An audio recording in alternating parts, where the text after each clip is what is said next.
Allora, buongiorno a tutti e benvenuti al primo appuntamento di Passaggi con gli autori, di Passeggiate con gli autori per il Festival Passaggi d'autori in 𝗏𝗏𝗵𝗵𝗵𝗵𝗵𝗏𝗏𝗏𝗏. Sono molto emozionata di essere qui, siamo al Museo Archeologico di Sant'Antioco e siamo qui con 𝗏𝗏𝗵𝗵𝗏𝗏 dalla Slovenia, che è il direttore di 𝗏𝗏𝗵𝗏𝗏. Vi faccio vedere un pochino dove sono. Qua abbiamo questo mare plumbeo dietro e siamo pronti ad entrare. I would say hi to Aaron and welcome to our festival. Buongiorno. Buongiorno. You're able to speak Italian? Not really, just a few words like, I don't know, like, ciao ragazzi. Ah, bravo, good pronunciation. So we are going to go inside the museum, so I will show you something. And we are really happy to have you here. You are our first guest. And first of all, I would like to say you that I liked so much your short movie, 𝗏𝗏𝗵𝗏𝗏𝗏𝗏. It's amazing. Well, thank you very much. It's a pleasure to be with you. Okay, so I say bye to you and I pass my mobile phone to Ado and we go around, okay? Okay, great. Ciao. Okay, so we go inside the museum and we go there, so we have a look inside.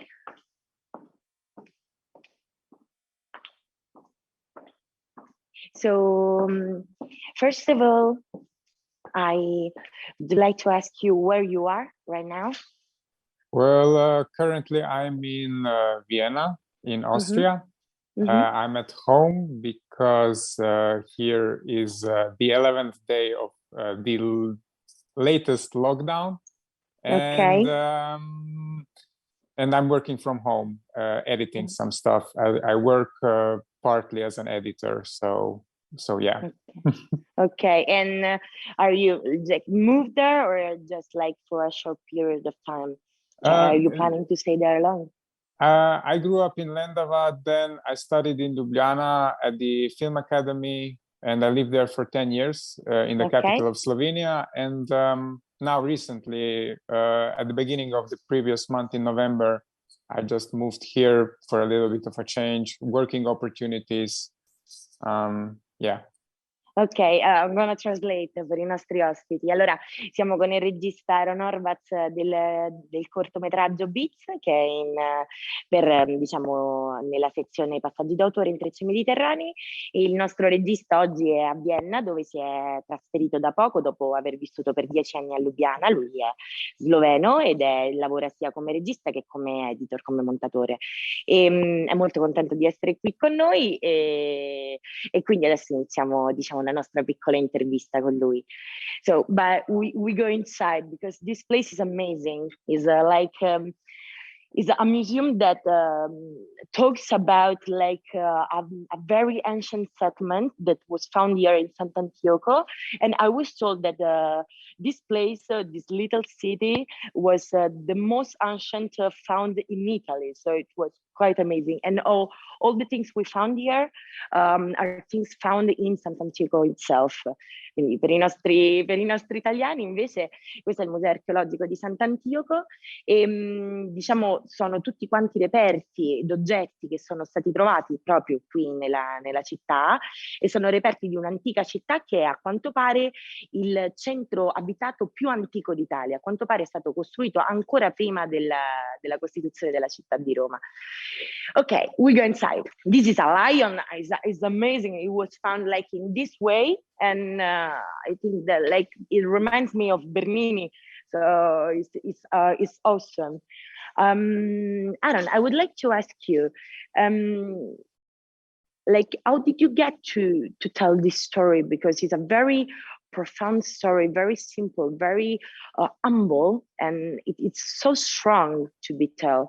Like, which is the genesis of your work? Oh, it's I would tell the short version of the story because it's kind of a long. I will try to make it as short as possible. So basically, it was the story. I wrote it in 2017. Okay. And there was an application at the time when I was studying, and it was like a school like a school, how do you say, like competition in writing a screenplay, and that was the time when I wrote it. There was a small amount of a prize for it, and I thought to myself, okay, why not? And I wrote the story. But so you already had it? No, it just came to me. It was very interesting because I was thinking what to write, what to approach, and looking for some inspiration. And then I wanted to write a short story about two brothers who, in a small town in Slovenia, in a rural place, because I grew up in a small town, had a lots of friends, had a childhood that we were playing outside in the forest, in the fields, all day long. And I wanted to do something like that. And then I remembered I had a friend. I mean, I still have this friend, but he was my best friend in my childhood. And this story with the racing cars and the father's promise actually happened to him. Not word for word, but I edited it a bit, and I thought about it that. And when I asked him if he remembers, because his father also, in a way, he promised him to take him to this race, to this the competition, journey. Yes, for his birthday. This happened in real life. And when the date came, the father forgot or never came together, and 1 year go by and did not happen, and another, and we just forgot about it. And somehow in 2017, I don't know, maybe 15 years after that, I remember this story. And then I thought about it. Okay, what's my connection to this story as a person? And I remembered my experience, how I was not betrayed, but the moment when you realize that your parents are also just humans. Yeah, you're right. And it's kind of this disappointing moment that they are not superhuman, unnatural beings, but just they have also their flaws, and you have to take responsibility for some things. And that was that moment that I was like, okay, this is a story I want to tell. This is something honest that I feel that I have to express.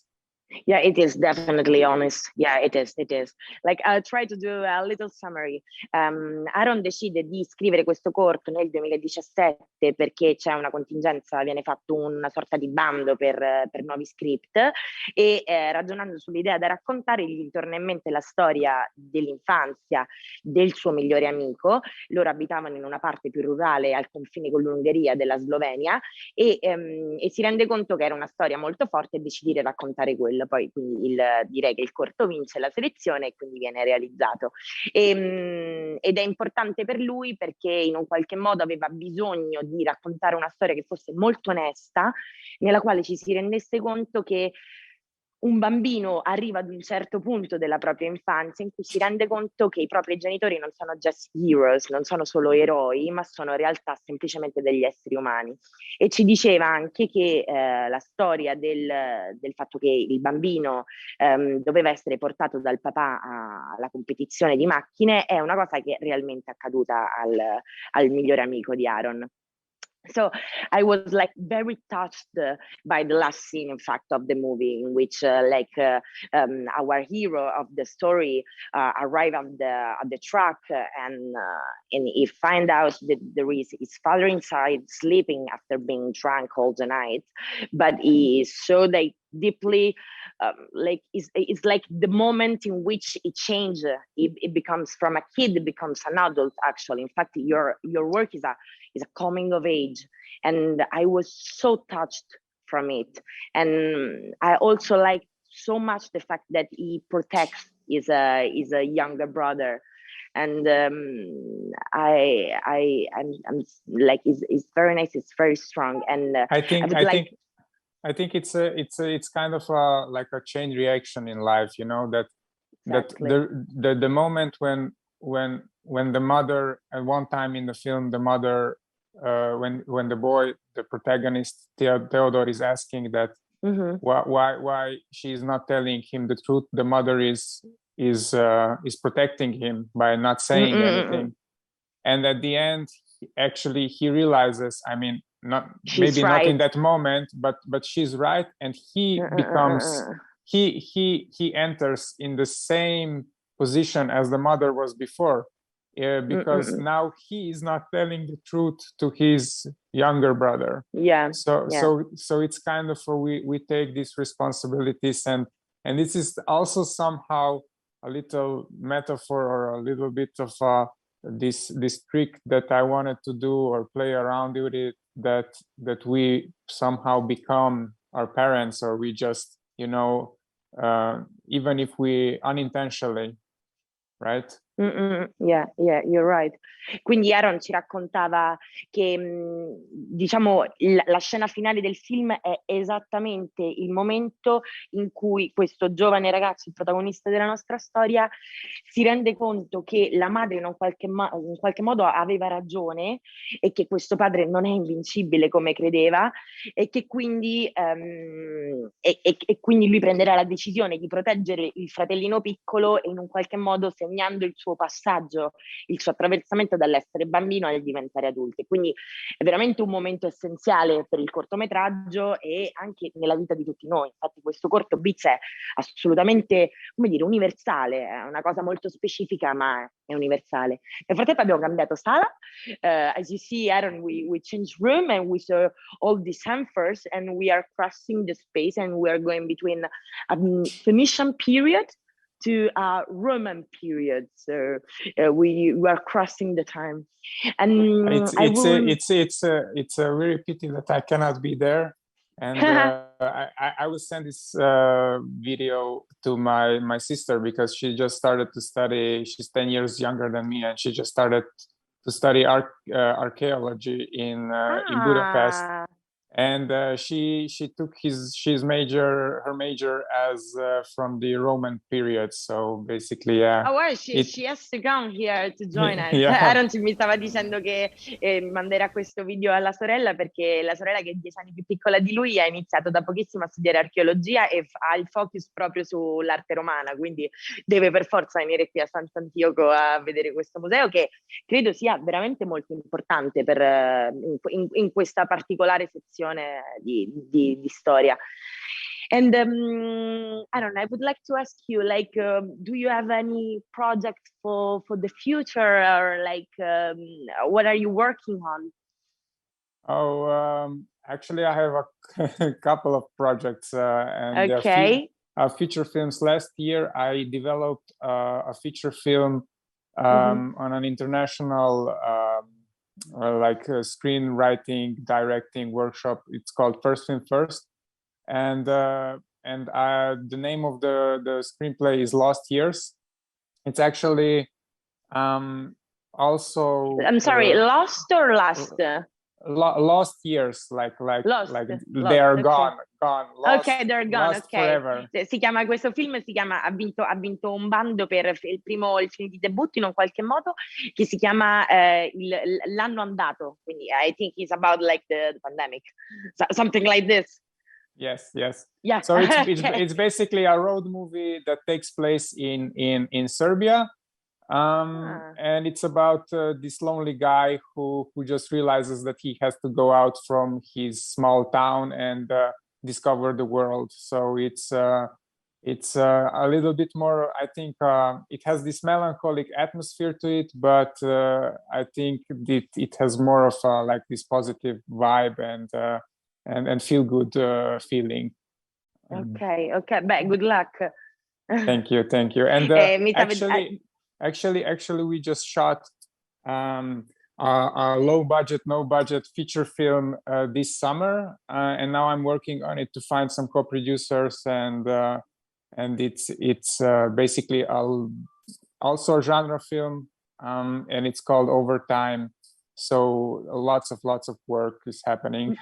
Wow, beh, Aaron quindi ha veramente un sacco di lavoro in questo periodo, ha fatto, quindi abbiamo detto, sta lavorando su questo film di debutto, ma ha anche girato un altro film di low budget e sta cercando quindi di ampliare la produzione aprendosi anche in altri paesi, quindi veramente un sacco di materiale per lui.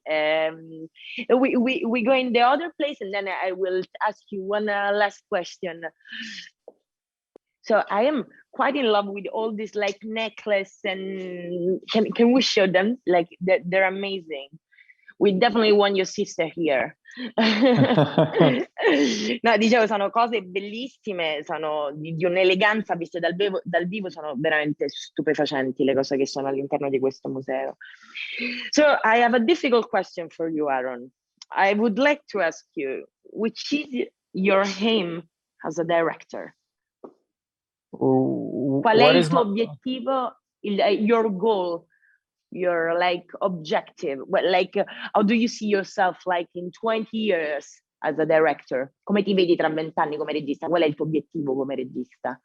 Well, It's a difficult one. It is because I don't know who is thinking 20 years ahead.